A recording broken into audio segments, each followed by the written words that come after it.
It's the month of March, and this month, Streaming Things is brought to you by Chester Copperpot, Trey Barrera, Conrad, Luke and Sarah, Dave Malfara, Rabbit Dog in a Barbie Car, Jose Ruben Cruz Rodriguez, Thomas Alexander, Emmy, Joe Velez, Valerie, Stanton Valentino, Aaron Layton, Crystal Trujillo, John Collins, Ghost, Andrew Gray, Jen Robinson, Kate, Chloe Richardson, Kalisha Reeves, Kiki Newton, Kevin Strother, Jeanette Murphy, Casey McCain, and Enza.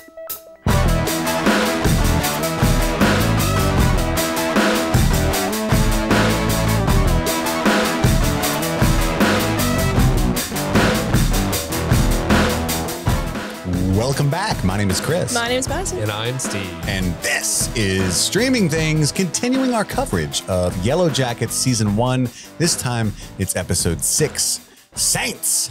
Oh, when them saints come marching in. Oh, when those saints come marching in. Buzz, buzz, buzz, buzz. I like the buzz, buzz, buzz. Thank you. Thank you. Nice addition. If you're new here, we explore a number of different television and film properties from week to week. Right now, we're doing simultaneously The Last of Us and Yellowjackets, leading up to Yellowjackets Season 2, of course. We've done Stranger Things. We've done House of the Dragon. We've done Rings of Power. We've done deep dives on Lord of the Rings, the movies, even things like Predator. That was a good one. Get down. You've been pushing too many pencils. Yeah.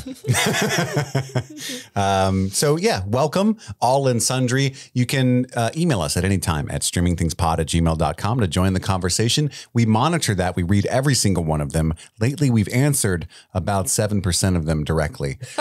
Many of them we save for like mailbag episodes. And but just know that we do read them. You can also message me directly on Instagram at Movies Are Therapy. There's also someone who has linked their dating profile to our email. Yeah, and so thank that person. So we've been getting updates on your dating life, Belinda.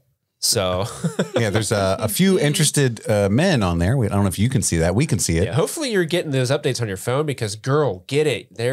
These guys are coming in hot. All right. Hot and heavy. Also, please don't do that. Yeah. I keep unsubscribing from those emails and somehow we keep getting them. I'm glad your profile's getting hits. Guys, I have to tell you something. It's actually me. I knew it. Belinda, yeah. aka Madison. Yes. By the way, Madison is on the Discord for patron members that have access to our Discord server under the username at Freckled Pisces. Freckled Pisces 14. Okay. Yeah. Damn, Hit me up. Is she stealing Steve May 13's thunder? She one-upped you. There are 13 other freckled Pisces out there. There are. For anyone that just wants to talk to Madison directly and you're a member of our Discord server, that's how you can do that. Also, Jimmy, our Last of Us co-host, is at Who the Fuck is Jimmy on the Discord server if you want to talk to him there. So just throwing that out there. If they want to chat and didn't know they were lurking amongst us. And how do you get on the Discord, Chris? By becoming a patron at patreon.com/streamingthings at a certain tier or above. There's different rewards.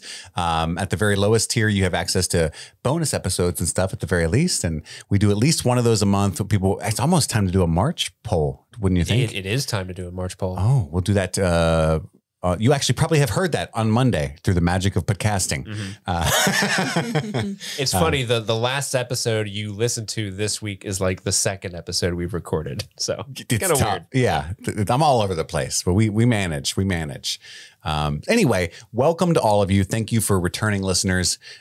We truly are so grateful you come back multiple times a week to support us. And thank you to all of our patrons. I mean, you are literally the reason we were able to do this. It takes us about, 14 hours a week without factoring in the stuff that we have to watch, that we enjoy watching. We probably watch anyway, to be fair, in order to do this show. So we wouldn't be able to do this without you. We fully respect and love you for that. So I'm at 25. I'm just throwing that out there. Yeah. Even the person that's using our email for dating profiles. I'm glad you're here. Yeah, I'm glad you're here, girl. I wish you didn't do that, but I'm glid you're here. Bone down. Bear down. What was it? To get dick down? Getting dick down. Yeah, not I dick hope on. No dick on. Belinda, Man, I'm hoping to get dicked on tonight. Melinda, I hope you're getting dick down. Steve said bone down. Just not with this email. Bone down. So close. Damn. Bone down. You need to hop on. Zeus can like answer her messages for her, buddy. I should. Bone down. I should pull a Misty and really try to cultivate a relationship for her. Mm-hmm. Yeah. I'm sitting here wearing fishnets. Like, dude will be like, what are you wearing? I'll be like, what do you want me to wear? That's a good response. Is this OnlyFans? It is a sandwich costume. They call me Sammy. So Yellowjackets episode 6, Saints. We'll start off with our overall thoughts and then go into a scene-by-scene recap, followed off by 3 little fun categories where we talk about our 3 favorite moments of the episode around the table. Also dive into some 90s themed Easter eggs and little tidbits that we have found, and cap it all off with our favorite performance of the episode.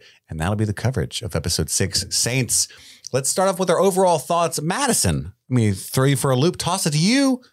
Freckled Pisces, what did you think of the episode overall? I really enjoyed this episode. I think we dive into some very deep things. The girls are starting to go through some harder decisions, struggling with some more adult things that they probably weren't anticipating.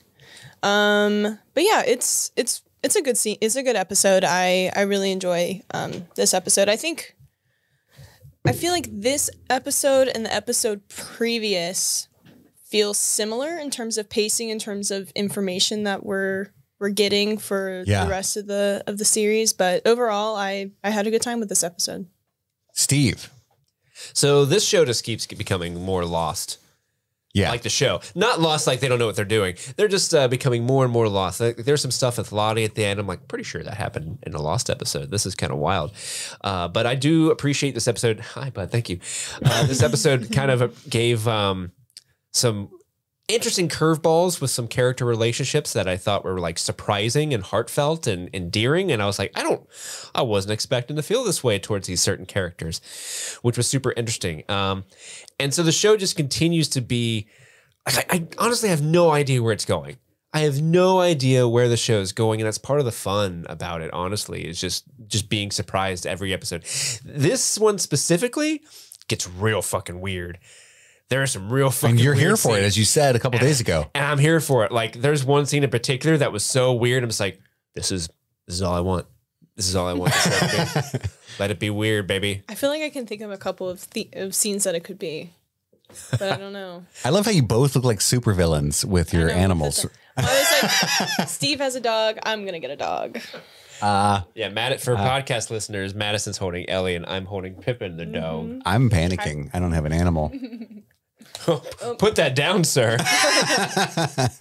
I like this episode as well. I mean, I like all of them. Spoiler alert, but it is a lot like episode 5. Like things that started to ramp up in episode 5 continued to ramp in this episode. And like, you know, Steve was really happy things were getting weird, and now things are just a little slightly weirder.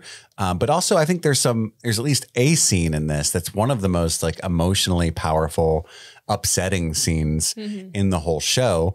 And we'll talk about that very shortly, but yeah, I'm all in again on Yellowjackets, and it is everything for me not to just watch the remaining 4 episodes in one night, but I can't do that. It would ruin the show, because I'd go to do the recap and be like, I mean, I forget what this is, but I wrote it down. So I can't do that, but I'm excited to dive right in. So let's do that. The episode opens with a 5th timeline. This time it's Lottie as a child, and she's riding in a car with her parents. She screams, and her parents stop the car right as the light turns to green. She screams, so they turn around and look at her like, "What the fuck, kid?" And as you do, yeah, that's the normal response. And as they do that, I think a semi truck hits someone else at the intersection that would have been them had they gone like they were about to, and everybody's dead. It's not a fender bender. Nobody's going to exchange numbers and end up fucking like Adam and Shauna. Like there's just dead bodies. And then they kind of look back at her like, holy shit. So this is where we get confirmation. I mean, it seems to me, her parents' names, by the way, were Malcolm and Amelia. And her dad doesn't believe it. And he sends her to a psychiatrist. Like, there's nothing fucking supernatural going on here. She needs medicine. She can't tell the future. That's why she's on the schizophrenia medication, is because of her father. And it's very sad, because it seems to be she's actually had a clairvoyant gift that her father didn't respect and her mother did. And that's why she's been medicated all her life.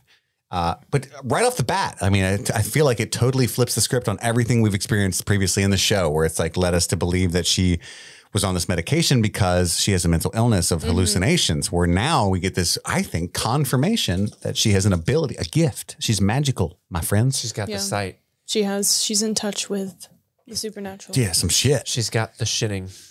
The shinning? You've got the shinning, boy. Yeah. Trademark. That's why he said shinning. We're not allowed to say the other one. Not the shine. Yeah. Anywho, nothing else to say there. Let's move right on. In 1996, there's some frustrated foraging, I call it. Oh, I like the alliteration. That's good. Frustrated foraging. There's no berries. They're not sure why.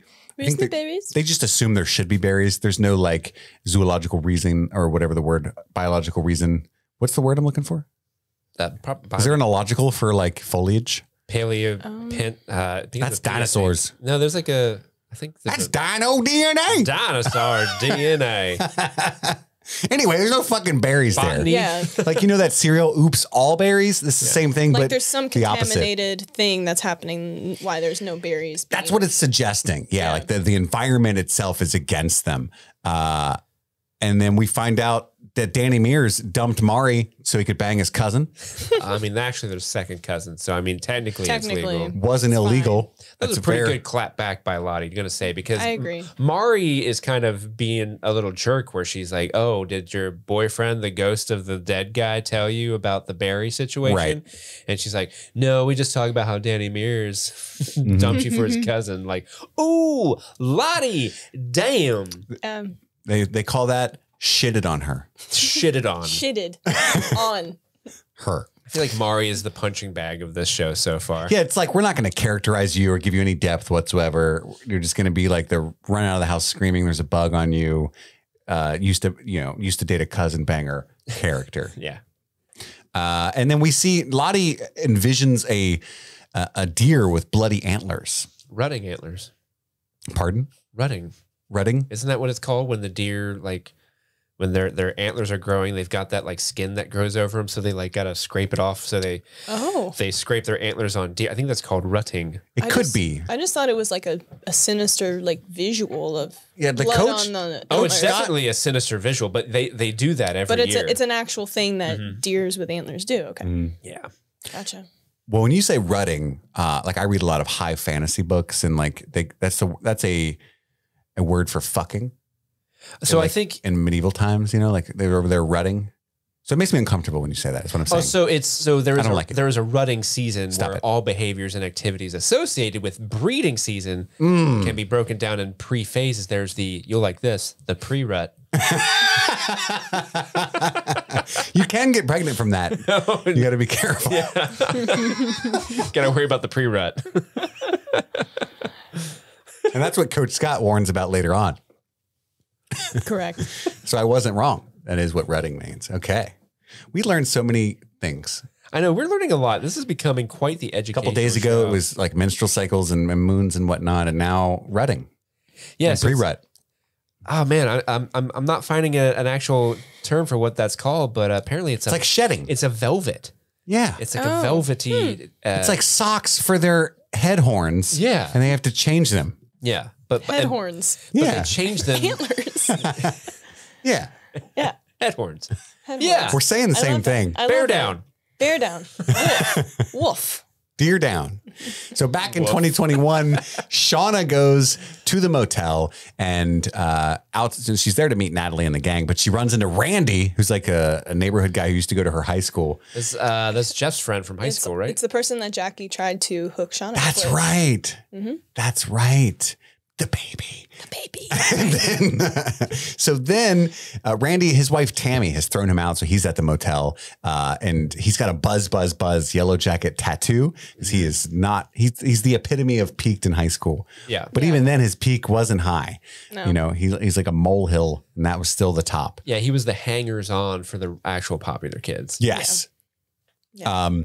And he's easily duped by Shauna. She's parking a mile away from the coffee shop to join her book club because parking's rough in the city. He's like, oh, I'm okay. I ain't no snitch. I'm no narc. And then, so all the ladies meet to discuss the blackmail situation, except for Misty, who's never invited by design. And Natalie wants to call Jessica Roberts because that's who she thinks is doing the blackmailing, the reporter. And she wants to set her up. And Shauna disagrees with that plan. And Thaisa's horrified by that plan because she knows that she hired Jessica. And so it's definitely not her. And so she panics in that moment. Like, yeah, Shauna's right. Definitely don't do that. So Shauna decides she wants to put a GPS tracker in, get the actual $50,000, pretend to be acquiescing to the demands of the blackmailer, and then they'll find out who it is that way. And they don't want Misty involved. But we also find out that Shauna is the only one not being blackmailed, according to her. At least she tells them that. Right. She hasn't received this like group text or whatever. Or the postcard. Oh, really? Yeah. I don't. So there's a scene later on where it shows her with a postcard, but I didn't know if that was like a postcard she did get, or did she just get it from this meeting and she's lying to everybody? Oh, in the kitchen. Yeah. When she's in the kitchen. Yeah. I think she's lying. She's a little liar. She's a liar, Because, pants on fire. again, she's smarter than all of them. She almost got to Brown. Yeah, she almost got to Brown. And we learned in the last episode that Shauna's ice cold. And in these meetings with the three of them, you'd expect Ty to be the one in charge, right? But really, Shauna's kind of in charge of everyone. She's the one that's sitting down, kind of being the mafia Like the don, Godfather. and sort of like directing I've been everyone. watching a lot of The Sopranos. So I'm loving this analogy. I mean, she is a mafia don at this point. She's about to make them an offer they can't refuse. Right. She's going to be like, hey, we're going to go to this club. It's downtown. We're going to On wear... this the day of my daughter's wedding. My daughter's on Molly, though. Bernie? I've only got one voice. I was trying to be sneaky about it. Bernie Sanders, I didn't know you were part of the mafia. Yeah, Bernie can be both. By the mafia, you mean the working man? Oh, I like to call it a union. They actually did run unions in I learned it in The Sopranos. It doesn't matter. So that's but Steve, you bring up a good. I didn't make that connection. I thought she was just looking at one of the ones that they gave her, like the postcard in the kitchen in the later scene. Yeah, I wasn't sure if that was the case or not. If she had taken that home with her and was kind of looking at, or if she really is lying to everybody. And she has it, but she's took it at face value that she didn't get the text, but that's probably not a good idea. So, but I did assume she got a postcard. Was it episode 1 or 2? Did she, because she went into her safe or something? Did she pull out her journal or was she putting a postcard in? I can't quite remember. She was putting the reporter's card in there. That's right. That's what it was. Okay. Well, she was taking out the journals to read them. Mm-hmm. And I think when she was reading the journals, she looked at the journalist number, and that's when she called Thaisa. Yeah. So whenever I come across stuff like this where I'm not too entirely sure and I want to look back, I'm afraid to Google things because I haven't seen the show. Yeah, the show's been out for years, so when you Google, I don't want to spoil it because I'm afraid to Google anything about this show. Mm-hmm. Yeah. And so it's kind of like I kind of feel disadvantaged where I'm just like, what's that thing? I can't really look it up because I'm afraid they're going to be like, Shauna was the antler queen. Like right at the beginning. Yeah, you're correct in being fearful about doing that. It's a bad idea, my friend. Yeah. Because this is like Lost. Like there's a lot of online discourse and guessing and stuff. And it's a big deal. It's a big deal. But yeah, they're not gonna invite Missy because she's crow nuts. Nope. Yep. Conniving what was the conniving mop head, something like that. Poodle haired. Pooter haired. I went pooter haired. That's a very different thing. You old pooter bitch. So then we cut to Misty, speaking of her, leaving work. She stole a bunch of meds because she works at a nursing home. A lot of meds. They're not keeping those things under lock and key like they should be. No. They should be tracking those. It should not be that easy to just put them in your bubble coat and walk out. But it also seems like, Misty's able to fly under the radar. Nobody really gives a shit to talk to her or want to be near her. Yeah, she makes it so painful to talk to her that confronting her is not worth it. Right. I think she's stealing. Go tell her. No, definitely not. No. But she is bringing cronuts. Yeah, she is. And then have you guys have cronuts? No. They're delicious. Stop saying cronuts. Cronuts. They're good. You old pooter head. Dig it. Shauna forgot about brunch with the Taylors. And this is like the third time this has happened where she's so involved with what's her past coming back to haunt her that she's lost her bearings in her day-to-day life. So Jeff's like, hey, are you ready for brunch? And she's like, that's Tuesday. And she's like, it is Tuesday or whatever, right? And he's like, no, it's Wednesday. That's today. Do you think it's Monday? Yeah, right. That's true. Yeah. So she's way off, right? And then, by the way, the Taylors is Jackie's parents' house. And every year on Jackie's birthday, they apparently eat dinner with her parents. And so she's like, no, Jackie was my best friend. So they cut to giving Shauna giving birth with Jackie and Misty, like young Shauna giving birth in the wilderness with Jackie and Misty present, OBGYN Misty. But when she gives birth, it's like a cooked chicken with an umbilical cord. Rotisserie chicken. Yeah. And she breaks a leg off and just eats it. The wings are flapping like, so adorable. Pretend the arms. Chicken babies. Make your dreams come true. I immediately knew it was a dream/nightmare when they were wearing their soccer uniforms. In the scene. That's a good cue. Yeah. I'm slower. I didn't know until she ate the chicken. It's a baby. The baby. Chicken babies will do the same for you. Which maybe now's not the right time to speculate this, and you can take it out if so. But there's a lot of speculation on if the group eats Shauna's baby.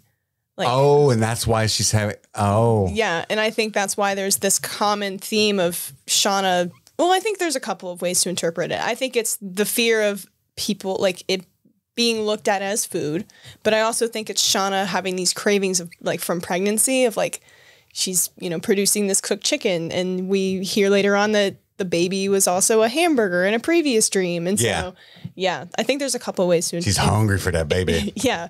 But there's been a lot of speculation. Also with cuteness aggression, sometimes you just want to. I just want to eat it. Yeah, you know what I mean?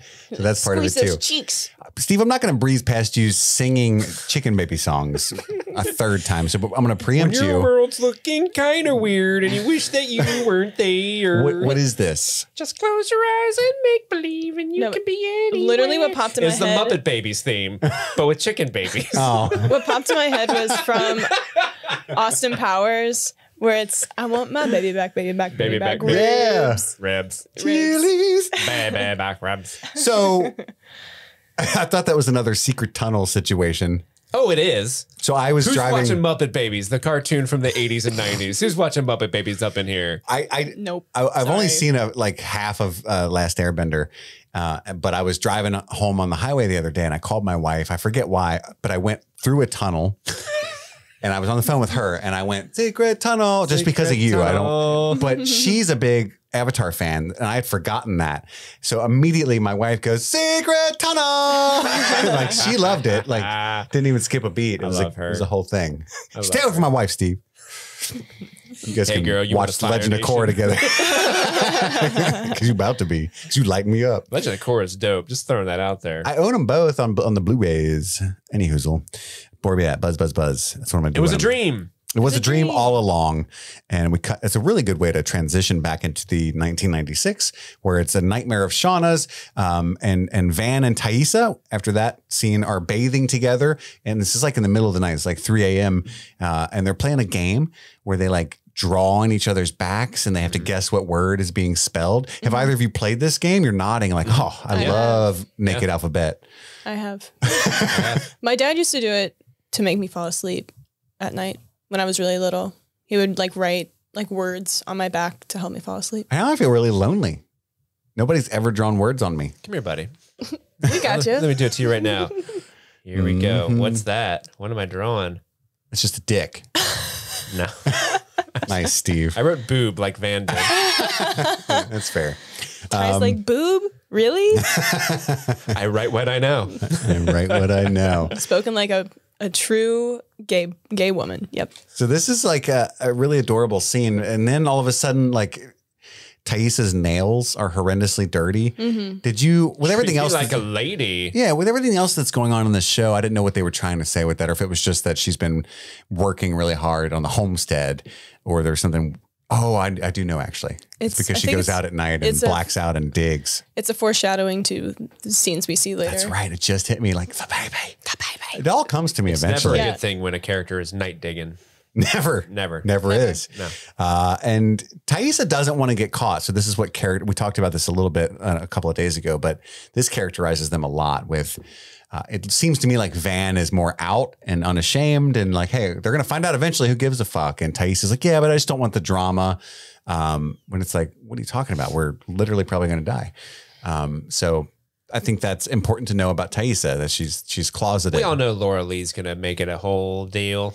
That's true. That's very true. Yeah. But Taissa wants to go and look for help. She says, look, I don't know where we're at, but I feel like if we just go south, eventually we're going to find civilization. And Van's like, I don't think that's a good idea. And Taissa's like, we're definitely going to die here, and I don't want to do that. I had some weird Laura Lee moments in this scene too, because they actually have nudity in this part. And I was like, oh, my goodness, how old are these people? Ah! You had a Laura, like prudish moments. Yeah, you mean? I had a little prudish moment there. Yeah, it did. It is kind of strange to pop up so cavalierly in episode 6. I feel like, Yeah. It's normally a good pilot thing to do. Yeah. Yeah. They knew they had some good material. They could wait to show nudity later on. Yeah. But to be fair, all of these actresses are above like 21, 22 years old. I assume so. Yes. Since they got away with doing this on an actual TV show. It's just, it is kind of weird when you're just kind of like, wait, how old are these characters? Yeah. Yes, it does take you out. It's funny though. Never mind. It's not funny. But I'm just saying, like, there's so much like death and destruction, and then I know. and all of a sudden you're like, Boobs. oh, yeah, Boobs. Oh no. Oh, no, not those. it's a very American But thing. Yeah. it's like seeing a man's leg get chopped off, and dead. Cash. Yeah, dead body skeleton up Literally, in an attic. woman right. on fire and crashing plane. boobs. Television. No, turn Not my eyes boobs. away. Not boobs. Full nipple. Listen, if it's one of the suggested tags on Pornhub, I don't want to see it on my Showtime shows. Pornhub.com/flaming plane crash. You'd be surprised. How dare Pornhub they show / boobs. severed leg. Anyway, once we stopped being offended, we kept on watching. Offended's not the right word. I wasn't offended. I was just taken aback, like, whoa, wasn't expecting that. I know what you meant, and I appreciate you. I respect you calling it out. Bringing it out. But the boner didn't concern you in the previous episode. Oh, no, man. I was Misty in that scene. I took the quiz. I'm a total Misty. The claw. Ooh. There's the T-shirt right there. There it is. Just a Dutch angle dick with the claw coming down on it. But it's Misty's. No. These T-shirts are getting complicated. So we cut to Taissa sneaking back to the attic, and Shauna's up there waiting. I guess this is, I presume, after she had the nightmare. And then she starts talking about how she might want to have an abortion. She has a friend who used the wire of her bra, blah, blah, blah, blah. And I'm not yada-yadding through that. I'm yada-yadding because I don't remember the details of exactly what she was saying. Essentially, so Shauna is explaining, this is definitely something that I'm going to consider. And Taissa, I think, is like, it's not worth dying over, Jackie knowing. Getting hurt. Yeah. That's not worth dying over. But it's a cool moment because she accidentally comes clean to Taissa. She's like, plus I don't want to die having my best friend, and then stops. And then Taissa's like, wait, what? And she's like, I don't want to die having my best friend's boyfriend's baby. Right. Well, at this point, we can, Jeff's. because we see them, it's Ty coming back up from the lake with Van, and Ty is like, oh, did you have another dream about, the cheeseburger baby. Yeah. So it's now they've stayed up there a couple of times. Yeah. So it's interesting now that that Taissa hasn't been super prying as to who the father is in those other nights that they've spent together. So, but She respects other people's privacy. Yeah. Also, she doesn't personally care for Wiener. So maybe Right. she's not even thinking about it like that. Sure. That's fair assumption. Oh yeah, Wiener. Yeah. But also, yeah, I think she's just being respectful, and she's very shocked that it's Jeff's. Like, oh, to the T, Yeah. girl. But I think regardless, I mean, Taissa is the sounding board for Shauna in that moment. And it's like, even though, yes, that is the worst situation possible, it's like you still don't have to die over that. Right. Yeah. And she tells, and after this, Taissa tells Shauna about her plan. Like, hey, don't worry, maybe we won't even be here. I'm going to go hiking. to the south for the winter. But back in 2021 is Brunch with the Taylors. And it's Jackie's mom and dad, Shauna and Jeff, and her mother is talking about how Jackie loved rabbits. And they gave her like a little, I don't know, knick-knack of a rabbit. Yeah. And even with kids and everything. Jackie, which is good foreshadowing. That kind of makes the scene where Shauna decapitates a rabbit in her garden a little bit more. Well, also layers. And also there's rabbits in this episode too. Well, I was going to say Shauna has tons of rabbit figurines in her kitchen. And so there's this, do her parents constantly keep giving her that every year? Yeah. Do they constantly give, Shauna these rabbit figurines because they were Jackie's favorite animal? But then in a later scene that kind of debunks that. We could talk about that in a second. I think it's indicative that her parents didn't know Jackie at all. Right. And they're like, she loved rabbits, but she definitely didn't. And Shauna just like, oh, Jesus, and puts them up. Interesting. That's really cool. But also part of me thinks she puts them out as a reminder of the guilt that she feels maybe. I don't know. But yeah, I think that's true. But Jackie's parents are, especially the mom, is being really offensive. Like all throughout. She's just atrocious. Casually, just not even thinking like, you know what I love about you guys? You have no ambition. You're just so content with your unremarkable life. God, it must have been so hard for you, Shauna, being best friends with just a precious gift of a human being. Right. Like, why do I hang out with you? Yeah. You guys are so chill. You never worry about like bathing because you stink or like making money because you're poor and it's got to be so easy to buy pants, Jeff, with your tiny dick. Oh my God. That's cool. Yeah. and how hard must it be that you have to come over here for dinner? Because Shauna, we know you can't cook. Right. And she says, Jackie always worried about you finding someone. You guys are much better together. You can't be remarkable and raise a family. So it's good that you guys have focused on raising a family. But then I love Shauna's like, I don't even like my daughter. Yeah, she kind of loses it. And she's not dealing with this shit today. And I guess this is like Jackie's 41st birthday, I would surmise.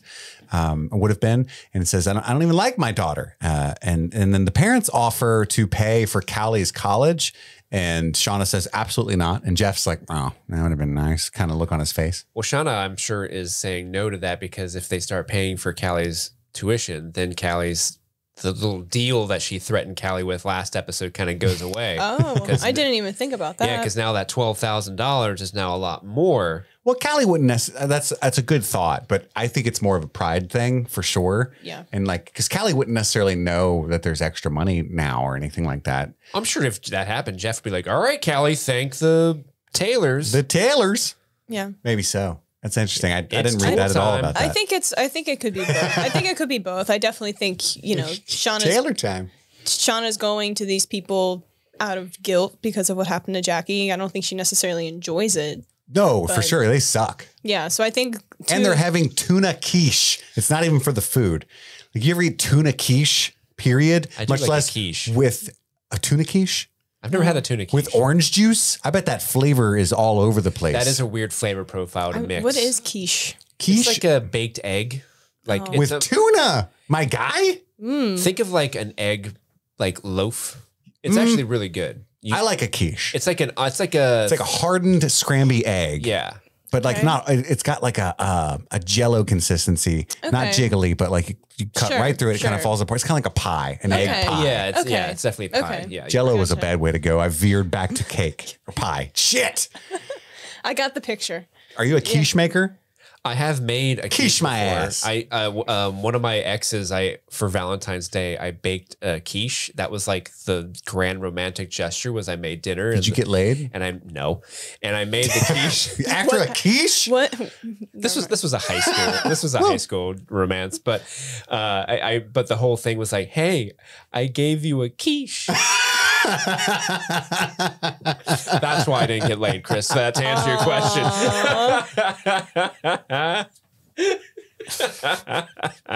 It was a damn fine quiche. That's so sweet. Aww. Isn't it unfortunate? What? Because like all the people getting laid like forgot and like just rolled a blunt. You know what I mean? And you're like up all night with this key. Put a lot of thought and energy into it. And she's like, oh, too much. Too much. No, You're liked too it. nice. She liked it. I want you to bake me a quiche. Quiche me, Steve. Mwah. The Lord of Next quiches. time you guys come over, I'll bake you a quiche. Do I not need to come next time? Do you guys want to? No. You don't want a part of our quiches? He's gonna be wearing the sandwich outfit. Oh, that's right. We're gonna make quiches. So at that point, the tuna quiche comes in later. I was just shocked about the mixture of the words tuna and quiche. I didn't mean to jump the gun there, but that's what happens. But then we cut back to 1996. Jackie and Shauna are looking for food. They're still frustratedly foraging. She misses Jeff, is what she says there. Like she said, I don't know if I miss the food or Jeff more. And so Jackie starts waxing poetically about all the things that she loves about Jeff. It's making Shauna very uncomfortable. And then she tells her that Jeff told her he loved her right before she left for the vacation or the Nationals trip. And Shauna's like, what? And that's what she said. I shouldn't have made him wait, meaning they never did have sex. And again, that wasn't a revelation to anybody but me. Back. She didn't say I love you back. She didn't. Right. And Shauna was like, oh, didn't you like not even care about him? Please God say yes, you know? Just how sad. I just feel so sad for Shauna in this moment. Because also, you know, Jackie's listing food and I know Shauna's pregnant. So she's, you know, having these weird cravings and, you know, she can't say anything to Jackie because, you know, it'll give it away. So I don't know. It's just all around. Shauna is miserable. I agree. I have a lot of sympathy for Shauna, even without all of the supernatural and like the stranded stuff. Like you got to put yourself in Shauna's shoes. It's wrong. It's face value. So wrong to bang your best friend's boyfriend. Right. But let's go through what's really going on.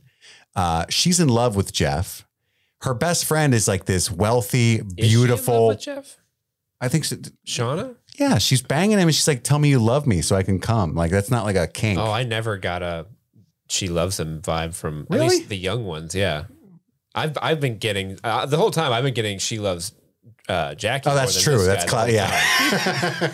I thought when she was like, tell me you love me, I'm not going to hold it against you. I just want to hear it. I thought that was more like her wanting to hear that from Jackie at the time. But You just love I don't know. love. I don't know if it's, I don't think she loves Jeff necessarily at that point in time, at least. I think it's just more her just like, please, I hope you don't love him because I was just. Exactly. That makes it worse. Right. But I'm just saying, even without that, I do think she has more feelings for Jeff than Jackie does. And she's jealous of her friend who gets all the attention and all the accolades. And she kind of like acquiesces to living in her shadow and has to listen to this same friend talk constantly about how Jeff's a douche. She's going to break it off soon. I don't even want to be with him, but I just don't want to be single, blah, blah, blah. Right. And so she feels like when she takes that action to have sex with him, that it's not this huge betrayal because they're about to split up anyway kind of thing. And everything just happens to be against her in what seemed like a less of a transgression. Does it make sense what I'm saying? Like, I'm just saying, putting myself in Shauna's shoes, I could see how a good person definitely would do all of that and just be like, fuck, you know? Right. Things kind of flipped on her. Because, you know, if the crash didn't happen, they come back, you know, Jackie does break up with Jeff, you know, maybe Shauna and him could start dating later on or, you know, something like that. I don't know, you know? It's still kind of frowned upon, you know? Yeah. They call that homie hopping. I don't know what they call it. But Homie hopping. It's not a real thing. You can't control your feelings, right? Sure. And so I identify, we're on the same page for sure. Yeah, I know what you're saying. Where at? The rabbits, George. They're talking about love and Jeff. Jackie gives Shauna her last piece of food. She does. And that makes it almost worse. Like the kindness in that moment is like, stop. Yeah, Shauna's literally like one of the only people Jackie's consistently nice to. Yeah. In this whole thing. It's kind of interesting. Because Jackie's like kind of a piece of shit, and that's why. Yeah. But in like a spoiled way, not in like an actual like bad person way. Yeah, she's a kid. She has a lot of growing up to do. Yes. We cut to Natalie and Travis making out hot and heavy in the bloody, gory plane crash. Trap. Yeah. Which I'm glad they called attention to, because at first I was like, ugh. It's not like you're worried about somebody catching you here. Like you're in the woods anyway. But yeah, they're making out in there. They walk back and stop holding hands right before they get to the people, but almost futilely, because everyone hoots and whistles anyway, like, hey, lovebirds, which I kind of took me by surprise. And then Natalie. It's beaver season. Yeah, Van, yeah. What are you out there hunting? And then Van says, it's beaver season, which is, if somebody actually thought of that in the moment, they would have gotten a high five from me because that's funny. Oh yeah. And then Natalie flips them off and says, "Sit and spin, assholes." Which I love that. I know. I will sit and spin. That's a good. I haven't heard "sit and spin" in a while. Yeah, it's been a few years. Funny. We used to say that to each other at the movie theater all the time, like sit on it and spin. Just randomly? Or was that when you had it out? No, like I'm sorry. no, like when you're just like being assholes and kind of giving each other shit at work. Sure, so sure. That would be the retort. My version's funnier. We're just fucking on the popcorn bags.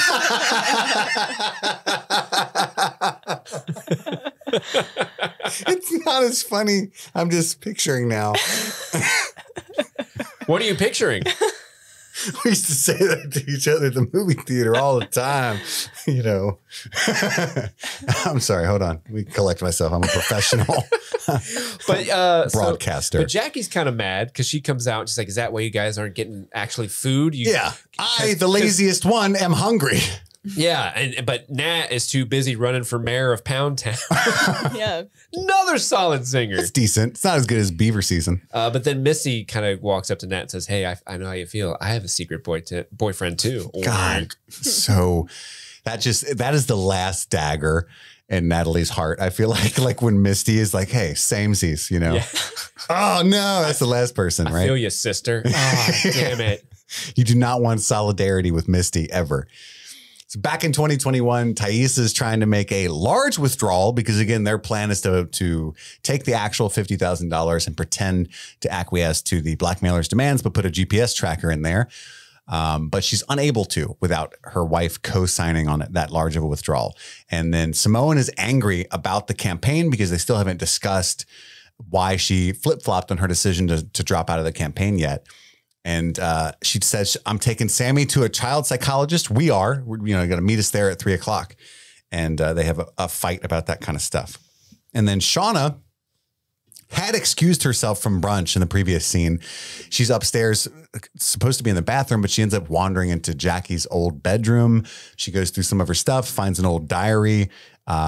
And then we get a flashback to the two of them kind of girling over Jeff, I think, before they were actually dating. Mm-hmm. And getting the plan of how they're going to ask him if she's into her. You like him? What? And did you guys ever come up with plans like this with your friends? I this person. Sure, yeah. I was the wing woman mostly. But I was same. I had a bunch of boyfriends in elementary school, so that was my time. And then I was like, you know what? I'll help my friends out in middle and high school. Yeah, I already cleaned up. It's like the dating scene. Been there, done that. So over it. I was kind of a late bloomer and then an all at once bloomer, but mostly I was a wingman as well for the most part. But yeah, we did. We plot. We do this stuff. Like I'll help you out. Yeah. Why don't you go do a cartwheel? She'll be super impressed. Leapfrog over me. Here, hacky sack with me. She's going to see us. If we keep it up for 6 hacks, she's going to probably bang all of us. Oh, ours were in high school. Ours was what's yo-yo? it called? No, not a yo-yo, but it was a wooden stick with a ball on a string. Ball in a cup? I want to say a kodama. Is that right? I don't know. I know what I can think of the device that you're talking about. And I'm nervous that what I just said might be something bad.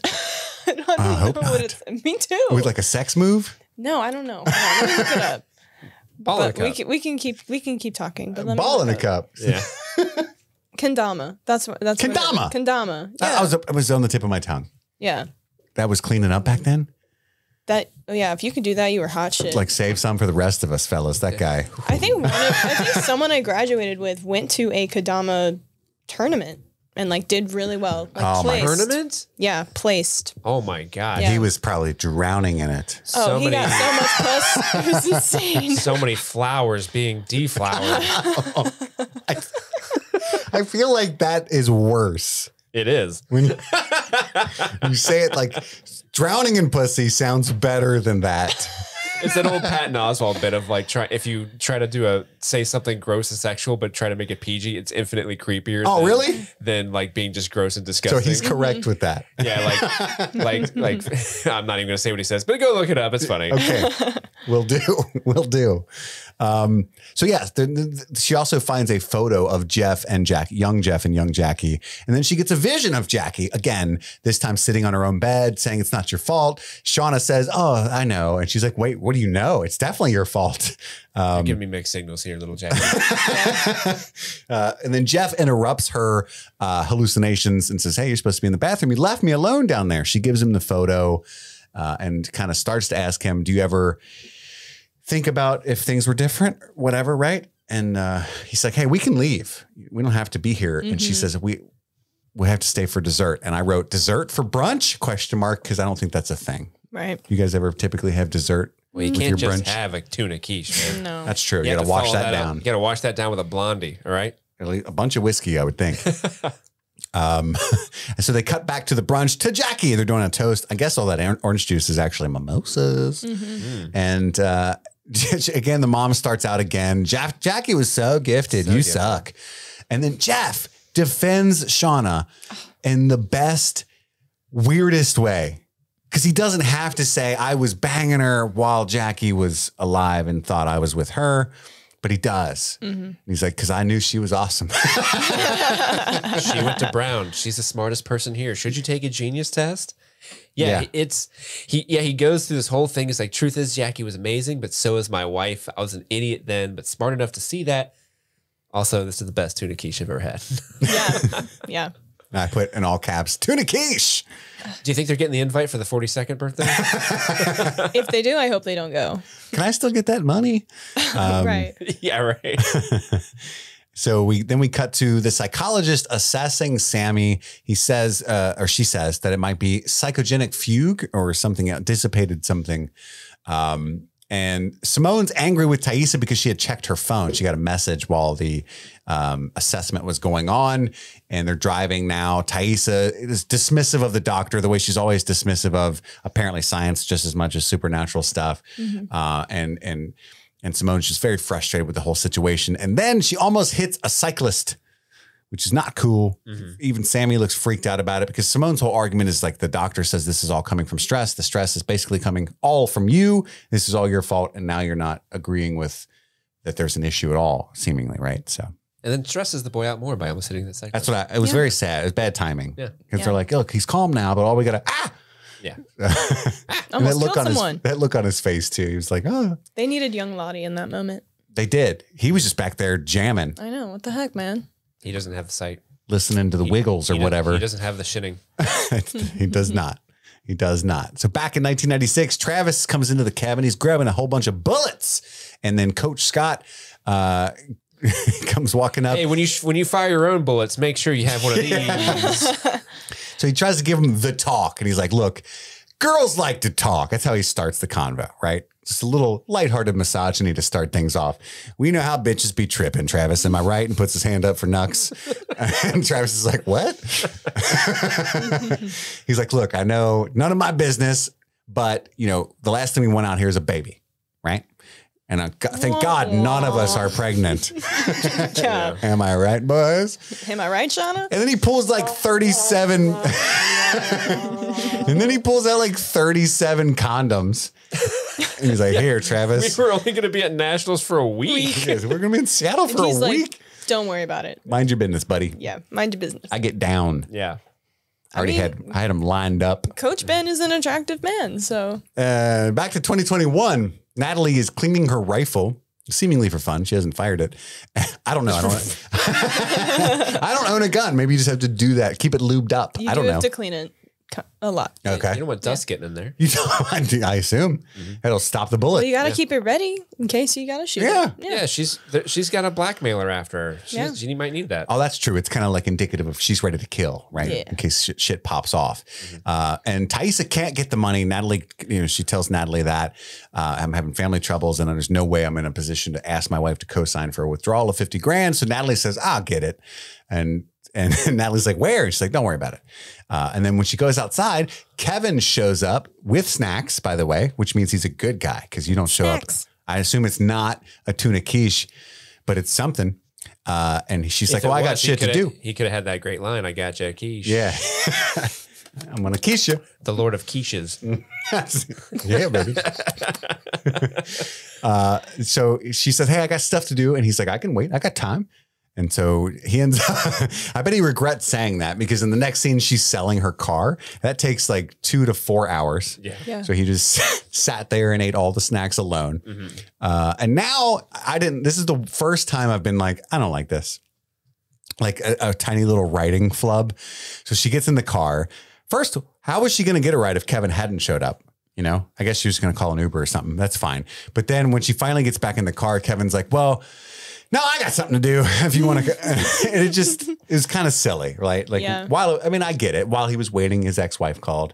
And so Natalie just puts on her seatbelt. Do you think she was getting 50 grand for her used Porsche? Or like that's part of the money that she's hustling up or something? I think it's, I don't know. I don't know how to gauge car price, like how much you would get for that. It is an expensive car, but that'd be a lot. Would you get 50 grand for a used one? Just it would have to be a very random, probably not gently used or rare one. And I don't think you would. I got the impression it was in that storage bin for quite some time. So maybe it's low mileage. That's what that means. That's true. Yeah. I don't know. We'll find out very soon, I'm sure. It's vintage? I have no idea. Yeah. Like it could be like, oh my God, you got an 82 fucking Q7. Oh man, this twin turbo. Those had the hobnobs. They did. It's got a Hobbit door as for a gas tank. You know what? These hobnobs, the year that model came out, they were made with chrome. Yeah. Usually now they just make them with syrup. Syrup. You heard what I said. Witness me. Syrup? They were trying to cut down costs. Yeah, maple. Yeah, it's a Canadian car. Yeah. Yeah. And then back in 1996, all the girls are asleep. Lottie wakes up and I took note. I'm sure I've seen this before, but she's in her PJs and it's like, you know, picture yourself, right, Steve? Mm-hmm. Okay, Madison, close my eyes. Envision this. You're stranded in the wilderness. This is month 1.5. You've already been through a full moon cycle. Absolutely. Right. You're washing your clothes every day in the river. No soap, just washing, kind of scrubbing a little bit, right? Yeah. Sure. Are you going to bother at night to switch into your silk PJs when it's time to lay on the wooden floor? You need those small comforts, Chris. It's a wooden floor. I'm going to say no. First off, I am in my 30s. Yeah. I have never, ever, not once in my whole life, worn like a whole button-up ass shirt and matching pants and laid in bed. That sounds like a you problem. I get gifted them for Christmas. I like wearing them as a joke. It sounds like you just hate allowing yourself finer things in life. I think. Do you sleep in the PJs? Yeah. I mean, aside from the context of Lottie doing these weird ass things in these particular pajamas, like going in the lake and walking around in the woods. Yeah, it's the same PJ she was in the lake with. Yeah, I think. Maybe she was just washing them. There's this idea that, you know, if you want to like hold on to any sense of routine or like at home or like feel like you're still part of this like societal like flow, you probably want to, I don't know, maybe Lottie is like, yeah, it's kind of like my PJs on Javi for holding nighttime. on to his gum that his dad gave Sure. him. 'Cause that was like the last piece of normalcy. Sure. Not me. I'm like day 2, grass loincloth. But I think if it, I mean, Chris, the rescuers are coming. You put your pants on.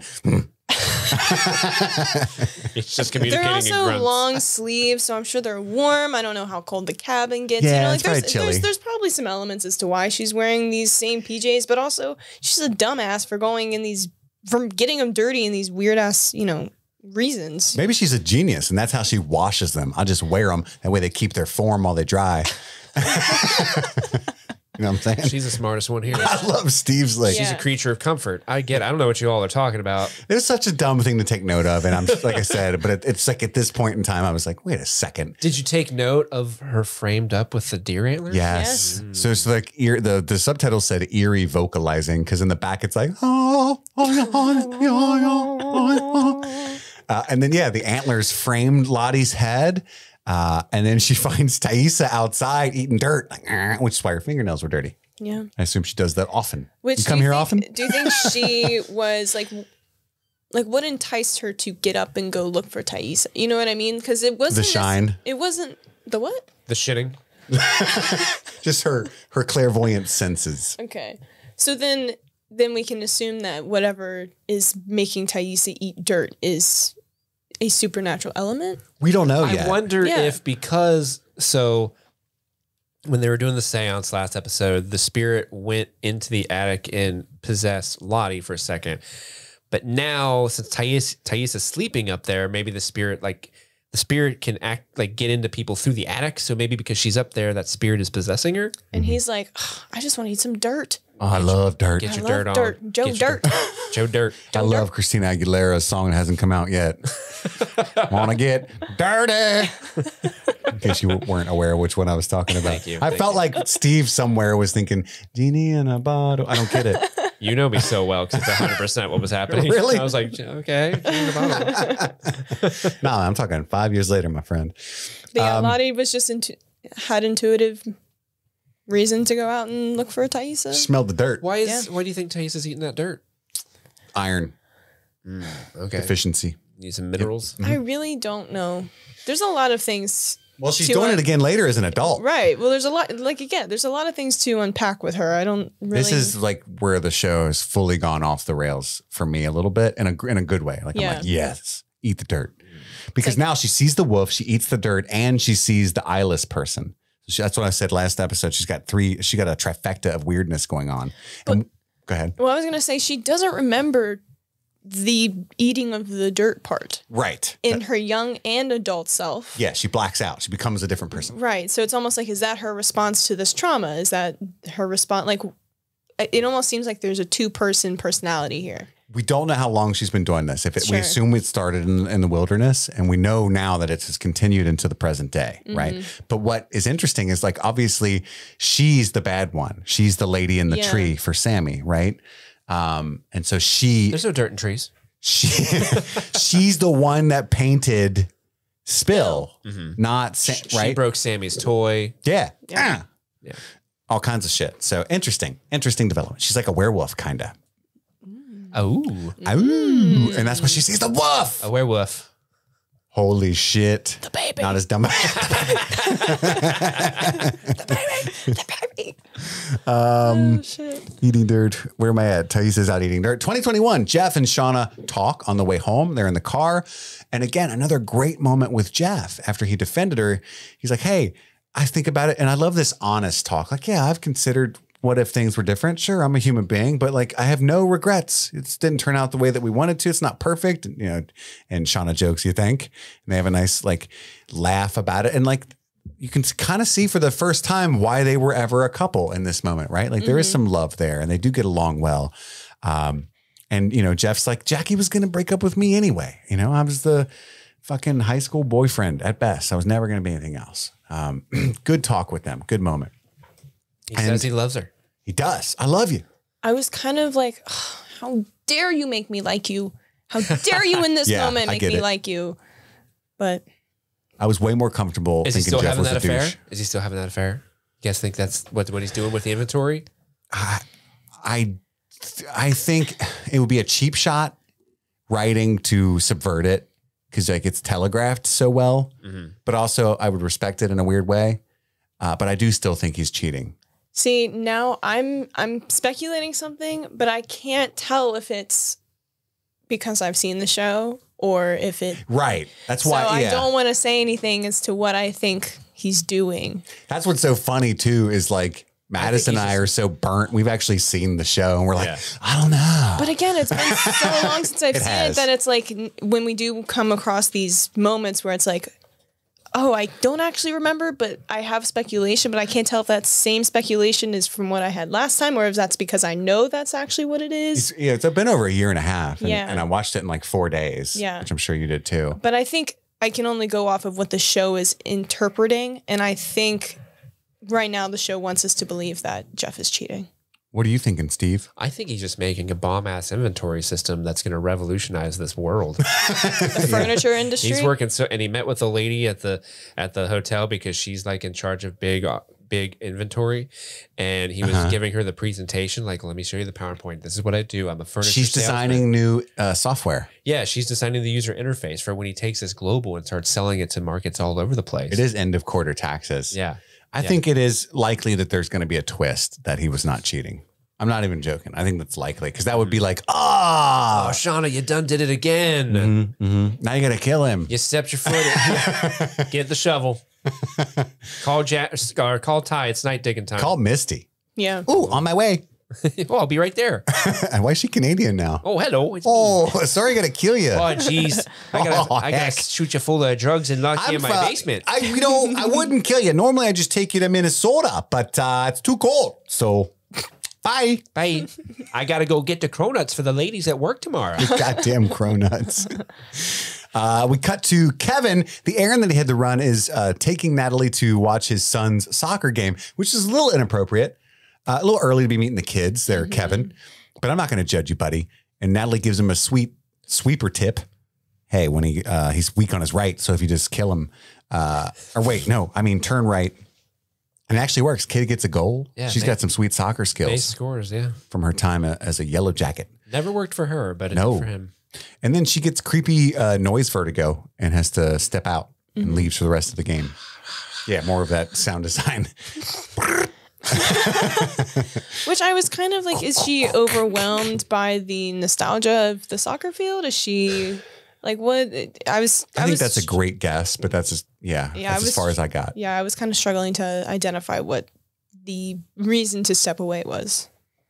Did you catch any other clues as to the impetus? I thought that's what it was. I was kind of thinking like kind of a weird thing to bring someone from a famous soccer team that had a very tragic end to a soccer game. I'm sure that's the last place they want to What could happen?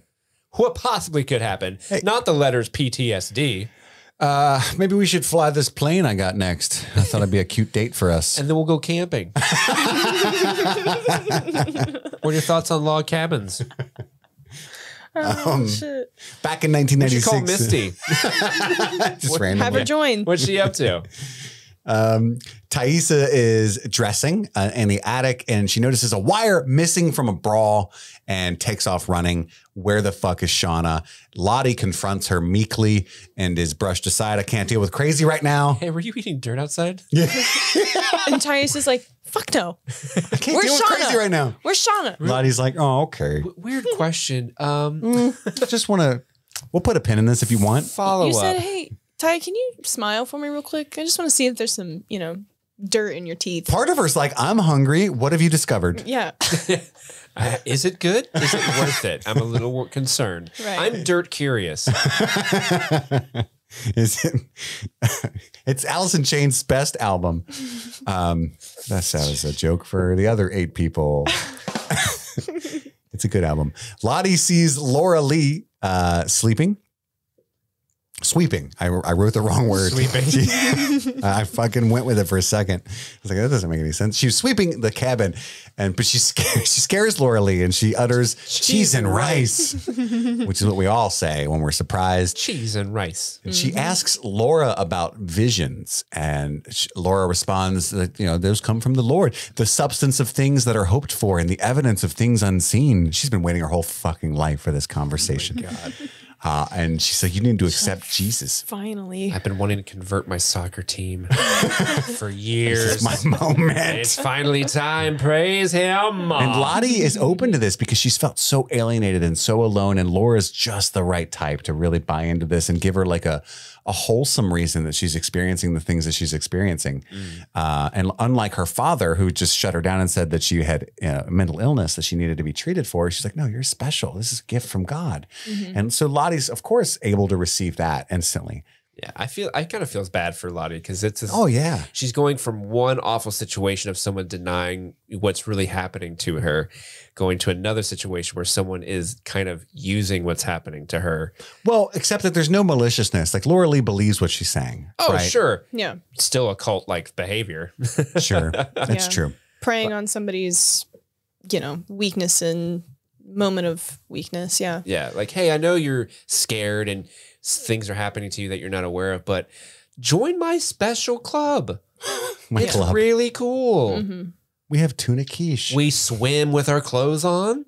We read a book and we throw it at people sometimes. Lottie's like, I already do all that stuff. This is perfect. Yeah, but now you're going to do it with a special friend who will be with you always. His name, Jesus. And Laura Lee. And that's just a benefit. Yeah, I'm also here. So she decides that she's going to baptize her. But the scene ends with Lottie asking, how do I accept Jesus? And then the next scene is we cut to Shauna. I hate this joke that I wrote in my notes. Oh no. Do you do it? Do you bear down and do it, or you just skip over it? Shauna is at Planned Parenthood because she's in the woods. And Yes. That one. Yeah. That was a good one. So that was a good one. Shauna is, and I don't mean to make light of it because this was actually like a stomach churning scene for me. Yeah. But Shauna's laying there. She is using a lighter to, what's the word? Sterilize the, not a coat hanger, but a brawl wire. Yep. And Thaisa does finally find her. Like in this scene, it all happens very fast. The cuts. Thaisa's running around frantically looking for Shauna while Shauna prepares this, abortion by herself.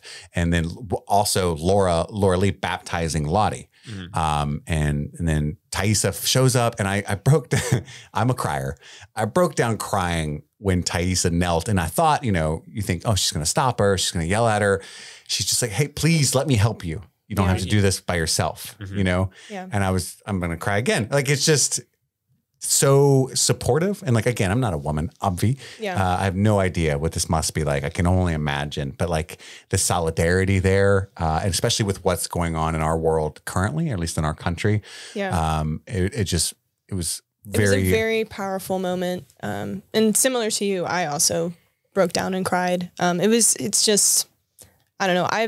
I know a couple of people that have had to go through that, not do the whole wire scenario, but get an abortion. And it is a very emotional thing to do, and to be able to, and to have to do it in these circumstances there's just so many layers that are in this particular scene that are really hard to watch. And just, I don't know. It's very touching. It's very sad. It's traumatic to watch. But it was just very emotional to watch.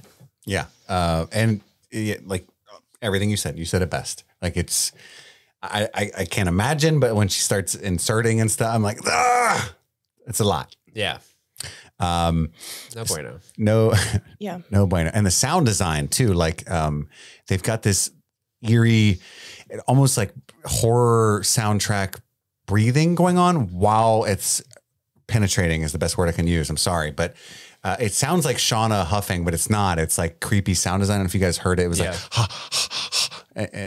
but all of it was coalescing into me being very uncomfortable. It's like you're building up that anticipation, and as it's being penetrated in, it's just I'm sure the nerves of Shauna. But then juxtaposed with the baptism too. I took it as like it's a failed abortion, right? Because they don't go through with it, and it's a failed baptism because whatever Laura Lee sees, or not Laura Lee, I'm sorry, whatever Lottie is seeing is not the success. Not a benevolent and loving God. Because she's like, I saw light and fire, and she's like, oh, that's God, that's Jesus. But we see what Lottie does see, and that's not at all what I'm sure Laura Lee is thinking. Yeah. The Holy Spirit. It's literally like a nuclear explosion happening behind her head, and she gets silhouetted, and it's weird and creepy. And before that, she kind of sees herself in like some sort of underground complex filled with water and candles that are lit, and there's one candle specifically that's like lighting a huge flame.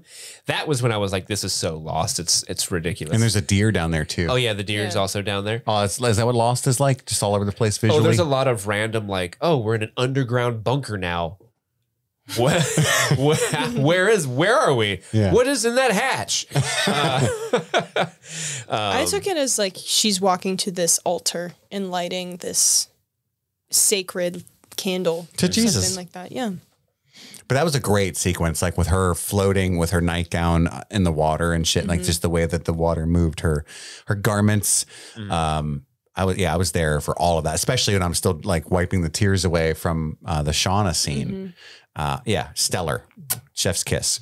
Back in 2021, after the soccer game, Mace went for pizza. Kevin's, a very absent father. I don't really know where my kid is. All I know is you're wearing fishnets. What's up? What's up? I made you a quiche. But Kevin holds her hand in this scene. She's like, oh, I guess you didn't want your kid around the crazy lady. And he's like, I like that kind of crazy. I'm okay with that. I'm not going to lie to you. You ever heard Buck Cherry, Natalie? I have. Buck Cherry. I listen to that shit every day. Every day. Every day. You guys know what I'm talking about? Isn't Buck Cherry a band? Yeah. Yeah. Oh, you're crazy bitch, but you fuck so good, I'm on top of it. Oh, yeah. It was, I think that's the only song I know about them. it's the only one. Yeah. Yeah. It's the only one they ever made. Back in 1996, there's more fooling around on the plane. This time it looks like third base. I'm not sure. Natalie's giggling again. By the way, not a good feeling. You know, if you're Travis in that moment and you think you're getting there and then she just goes, tee. Starts laughing at you. That's very emasculating. Poor Travis. But she sees the condom drop out of his pocket and like he's kind of embarrassed, but she's like, oh, you trying to use a condom? Was for condom stuff? Yeah. He's like, no. How presumptuous of you, sir. Unless you're down kind of vibe. And then Travis ruins it all by immediately asking for her body count. You know, how many men you been with? How many dudes you been with? Turn off. And she said, "What if it was Jason Russo? Fucking the whole team. Nobody cared about that volleyball team. That's right. I couldn't remember which sport. Thank you for saving me." Yep. And he says perfectly, he's a dude, which doesn't apply here, right? Double standard. Eye roll. Flex is not doing his best work here right now. And Natalie goes off. Like, look, vaginas have monologues now. You need to catch up with the times. Preach. Let people fuck. Find out he's a virgin. He's insecure. He doesn't know what's going on. And he's vulnerable about that. Oh, this guy who's famously not good with women? That's why I was trying to suck my own dick. Weird. Weird. It's almost like all of them are that way. You know. And then she said, look, I banged Levi Hauser and an older guy at a show. And so then they start to get busy. But then there's a cock-blocking deer that shows up as soon as they start to get down. So when they see the deer, when I saw it, I thought it was like, I knew it was a deer because it just had that fur. Sure. But to me, it looked like it was being dragged and not walking. So interesting. My thought was like they were freaked out because there's this bigger thing dragging this dead deer. It might be true, but they didn't see it that way, nor did I. And we don't see them kill the deer. So when they show up and later on, you know, they open up the deer and it's full of maggots. I was wondering like, wait, did they just like pick up a dead deer and just like, hey, we got food? No, I think it's a completely supernatural thing. Like how the land has taken the berries that it's rotting the living creatures as well. Cause he says, grab the gun. And so I think we're to assume they shot it. Yeah. But that shot confused me. Cause again, to me, it looked like it was being dragged. So I thought they were going to shoot whatever was bigger. You know, it would be funny if it was totally just a lifeless prop and you saw the crew pulling it and her and I were duped and you were not. It's actually just a man in a costume. I'm a deer. Carl, pull me. I'm a deer. I'm a deer. Look at me. Oh, dear. Yeah. So back in 2021, Misty is watching Natalie bang Kevin, I think, while she sets a trap for Jessica Roberts. That's good television. And Shauna's reading texts from Adam. It's HBO. That's right. It's showtime. Shauna's reading texts from Adam. She's ignoring all of them, but he's trying to sext her. Guess what I'm wearing? Picture of all of his clothes on the floor. Presumably nothing. And then Jeff comes in and she's feeling. Oh, that's what that meant. I honestly, when I read that, I'm like, I don't get it. I love Steve so much. Is he asking her like, what should I wear? Which of these outfits should I wear is the way Steve took it. He's sweet. To some women, that's hot. Sweet summer That makes child. more sense. I'm glad you said that. No, he's just sitting there all Coach Scotted up off camera, waiting for a response. So Jeff, and then right as she's kind of feeling guilty, she's not answering the text. She wants to, but she also, you know, she's had a really good day with Jeff, right? Jeff comes in and says he's going to the store. And she takes that to me and I'm going to bang my side piece. And she said, oh, would you want me to come with you to help to try to confirm that? And he's like, no, absolutely not. It's too boring. And then she's like, oh, okay. And then she sends a naughty text to Adam immediately. And it's like, she's into dominatrixing, I guess. She's like, you fucking get naked, lay on the ground, and don't move until I get there if I show up at all. Damn it. And if I do come, No, I'm gonna stop. No, but it's just to completely throw out the intimate realism they had earlier that day about their relationship. Yep. So And it's a power move with her and Adam. She's into that. Yeah. Yep. She's only getting with Adam to get back at Jeff. oh no, wait, we missed over Misty calling the Reporter, Jessica. reporter to meet up with her. That's true. I just said set a trap, but yeah, I wasn't clear. Yeah, she's like mixing all the pills and medicines that she got together into some kind of concoction, and then she calls Jessica and says, "Hey, you're going about it all wrong. Meet me here in the." And she's like, "Yeah, in the hospital green Fiat. I know about it." And Misty's like, "I bet you do." We cut to Misty waiting in the Fiat, listening to, I think, Phantom of the Opera. It is the overture of Phantom of the Opera. Oh, very pleased. I love Phantom of the Opera. It's my favorite. And it just fit the, well, and Misty, said she enjoyed show tunes. And so, yeah. Do you like the Emmy Rossum one? Like the movie? Actually, no. I enjoy I think it was 2012 or 2016 version where it was live. It was filmed live at Royal Albert Hall for the 25th anniversary. I would like to check that out. It was very good. It sounds like straight gas. So good.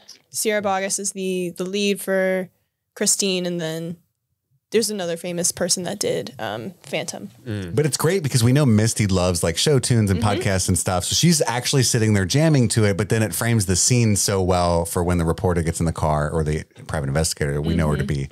She immediately injects her and then ties her to a bed in the basement and Horrifying. says, "Good night. Don't let being a terrible fucking person keep you up all night," and just, or whatever she says. What's the one movie with, what's her name? Misery? Kathy Bates? Yeah.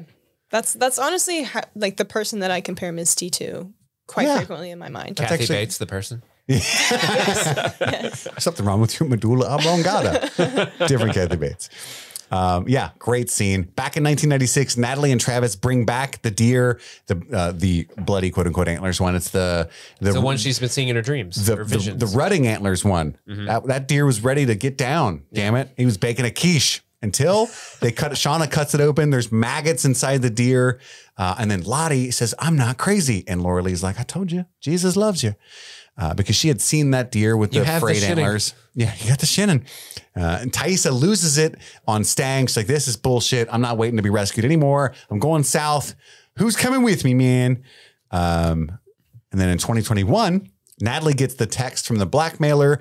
Adult Thaisa is outside in the tree, I think, eating some crazy shit. I think there's blood on her hand. And then her phone wakes her from the trance. And she's like, checks the phone and sees the text from Natalie. It's game time. When the bloody hand made me think, like, wait, did she kill Biscuit?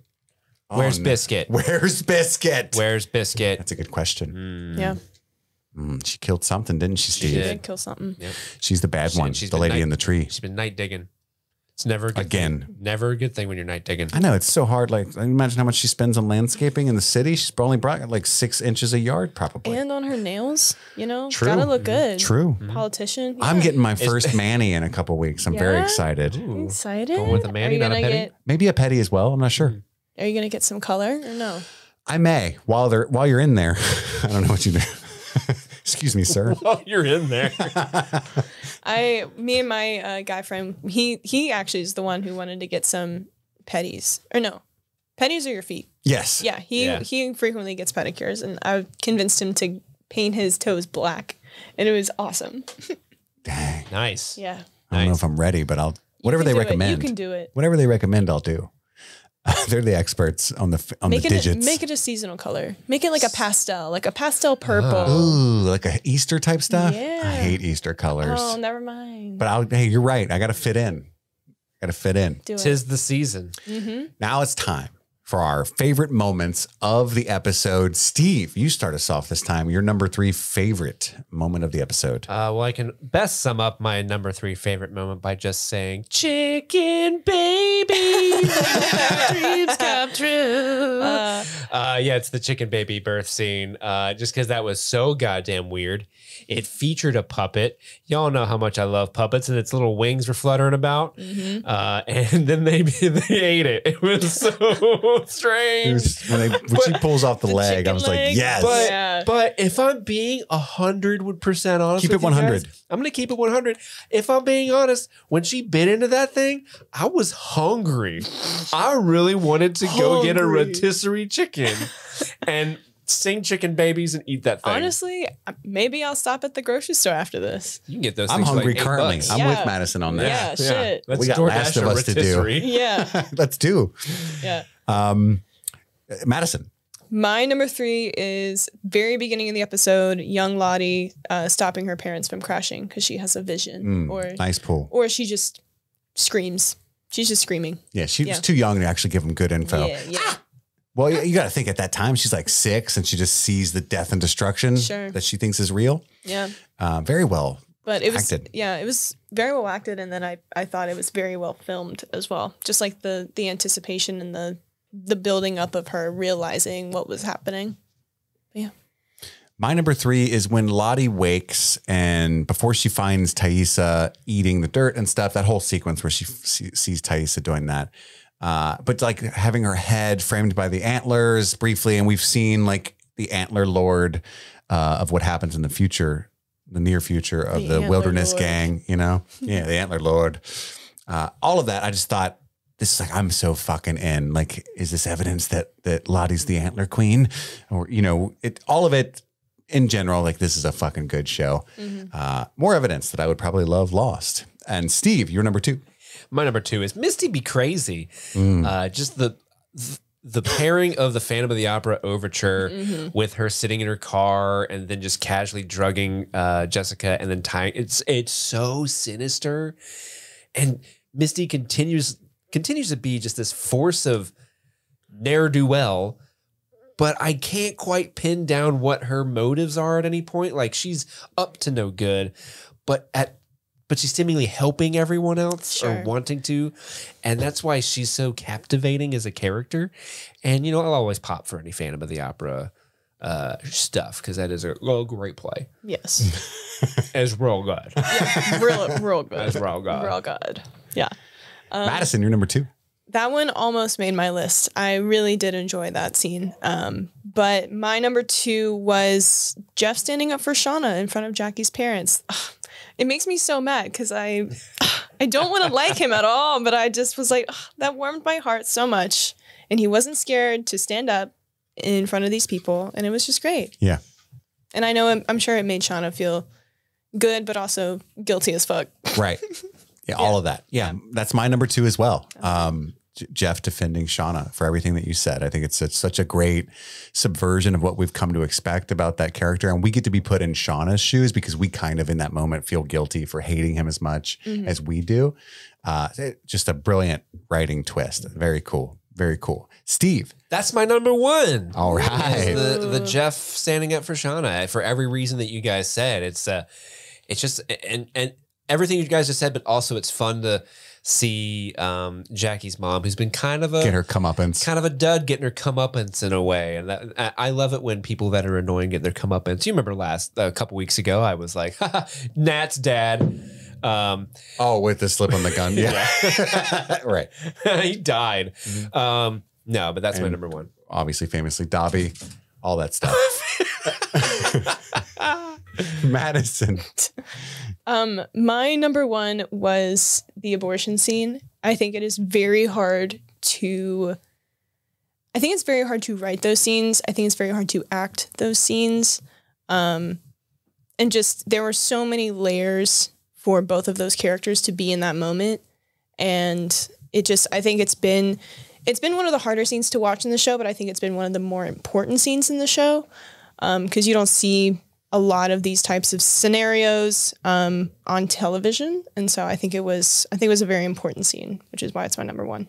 I agree. That's also my number 1. Nice. Again, with like the climate of everything we're going through with the overturning of Roe v. Wade, all that stuff combined with rewatching the show and how much I care about these characters. And specifically the fact that Thaisa shows up and she's so supportive and doesn't try to dissuade her or judge her or shame her, but merely like, I'm here. You don't have to be alone for this. Because it's like, what would be if it wasn't Ty, what if it was Laura Lee? Like, how would that interaction be, you know? Yes. And I think they could have, you know, that could be a different conversation, a different dialogue there. Yeah, absolutely. So there we go. There's the moments. Let's quickly run through our Easter eggs. We're a little running late on Last of Us coverage here, but I only found 4, I think. Steve. I have about 1 million. You guys exhaust yours For first. real? Yeah. Wow. Okay. I paused on Jackie's You didn't pause journal. the journal, did you? I did. knew you'd do that. I have a subtle nod to Jackie's notebook, but I'll let you. I saw take that one. Scream in Jackie's notebook. Oh, mine for Jackie's notebook was MASH. That was mine. I also have an Ace Ventura call out. Apparently, She loved his impression. Jeff used to do those impressions. Yeah. I will be bummed if we don't see those. Next episode, Jeff walks in. Really? What else you got, Maddie? At the very end, they said that looks like a Freddy Krueger and Bambi had a baby. Oh, yeah. Yeah. Yeah, Good point. Double whammy. double whammy. Way different decades. The vagina monologues reference. I'm going to go ahead. I'm going to go there. That's a thing. Did anybody look up Alana Ferrante or know who that is? What kind of author that is? I wasn't aware. No, I didn't. It's like, it reminds me of you girls. I thought it would be a cool Easter egg, but I forgot to Google it. Yes. You got anything else, Madison? Nat always coming in with her t-shirt. She's wearing a Saint Laurent t-shirt. Nice. Hell yeah. You can always rely on that. Yep. For that. She's the coolest. Nat for that. Tit for tat. What up? What up? Ah, baseball bat. Steve. Okay, so before we get to the journal, Lottie's parents are talking about the oil crisis that I think was happening during the Carter administration. Lottie is also holding a My Little Pony. That's her little toy that she's playing with, is a green and purple My Little Pony. But let's get into Jackie's diary, you guys. First page are Jackie's top 10 tunes. Do you want to hear what her top 10 tunes are? Starting Yes. from number Yes. starting with number 1 is Wannabe by Spice Girls. Killing Me Okay. Softly by The Fugees? Fugees. the Fijis. Shut up. I don't know who sings that one, to be honest with you. Always Be My Baby by Mariah Carey. Ironic by Alanis Morissette. Doing It, LL Cool J. 1979 by the Smashing Pumpkins. Great song. Song. Wonderwall, of course. Because You Loved Me by Celine Dion is both 7 and 8. She has it written down twice. Give Me One Reason by Tracy Chapman and Who Do You Love by Deborah Cox. Give me one reason to stay here. That's a good song. On the next page, Jackie's top movies. Turn right back around. Her top movies, starting with number 1. We have Fear, The Birdcage. Fear with Mark Wahlberg and Reese Witherspoon. I assume. Yeah. The Birdcage. Number 3, interesting choice. The Cable Guy. She loves Ace Ventura, but that's an interesting Ace Ventura one to put in number 3. Right. Romeo, Jim Carrey. Romeo plus Juliet, the Leonardo DiCaprio one. Jumanji, Scream, Striptease, Matilda, The English Patient, and The Craft. Honestly, amazing taste. Chef's Kiss top 10 for the 90s. To the right of her top 10 list, she has a must-see list. Movies she wants to see but hath not seen them yet. Movies I assume she never got to see. And I feel bad because those movies are Primal Fear, Kingpin, Spy Hard, remember Spy Hard, Happy Gilmore, and Black Sheep. Well, those are some good movies in there, but I think she saw the good ones already. Yeah. Below that, they have like her celebrity crushes, but you can't quite make them out except for her number 1, which is, of course, Jonathan Taylor Thomas. How could you go anywhere else? The peak of the JTT time. And then on the next page, she has like movie characters that she would be.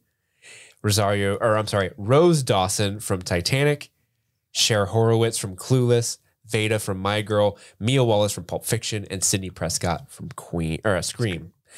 And then also Freddie Mercury from Queen. From Queen. And then my last Easter egg is Shauna's wearing an Asbury Park shirt in there. You like Jeff? That scene. Great pulls, man. Gotcha. Good. That was so worth pausing that. I wanted to, but I was kind of running late and was Same. like, Steve. I honestly, at the time, I swear to God, thought Steve will do it. I'm going to be honest with you. It's kind of why I was like, hey, can you guys come over at 5:30 instead of 5? I'm so glad you texted that because I was running late. Frantic too. Yeah, I was frantically typing. Yeah. It was a long day. But finally, let's see if we can get a 3-way tie again. I doubt it. Our number 1 favorite performance of the episode to wrap everything up here. Madison, start us off. Pressure's on. My favorite performance was Sophie Nélisse, who plays young Shauna. Again, all of the layers from the abortion scene. It's just so, you can just see it in her face, the fear, the sadness, the guilt. It reads, it's an amazing performance, and it reads very as such, you know, and as anyone going through that situation, I think she did a really good job at having all of these different pools and putting it into one emotion. So mine is Sophie Nélisse as well. Steve? Mine's Melanie Lynskey.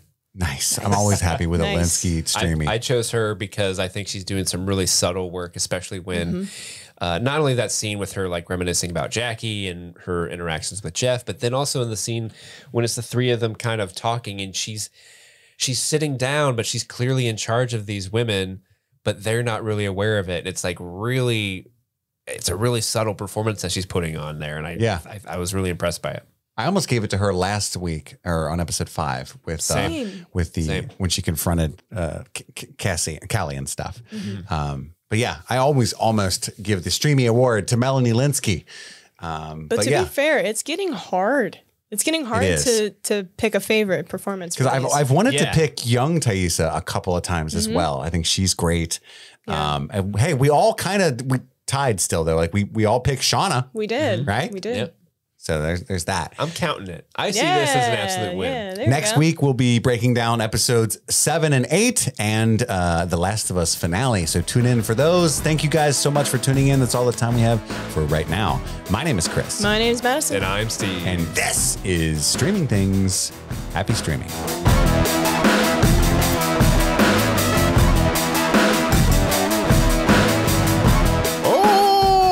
Sniper Tone here, and I've been instructed by the boys via radio to read you the brand new patrons in the month of March.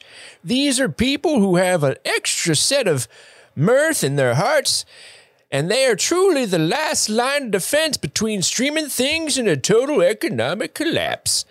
So in the Try Before Deny section, I want to thank Luke and Sarah, Conrad, and Trey Barrera. In the Marty B VIP section, we're thanking Tamara. Tony's going to mispronounce this one, that's for sure. Jir Latanowitz. Oh, I mispronounced that just like I misfire my rifle. Brianna Bernard, we thank you. Elizabeth Palmer, Josh Stitch, and John Ricker. Oh, thank you all so much. In the Chocolate Pudding producer sections, we have Lair Gillis, Maha Axholt.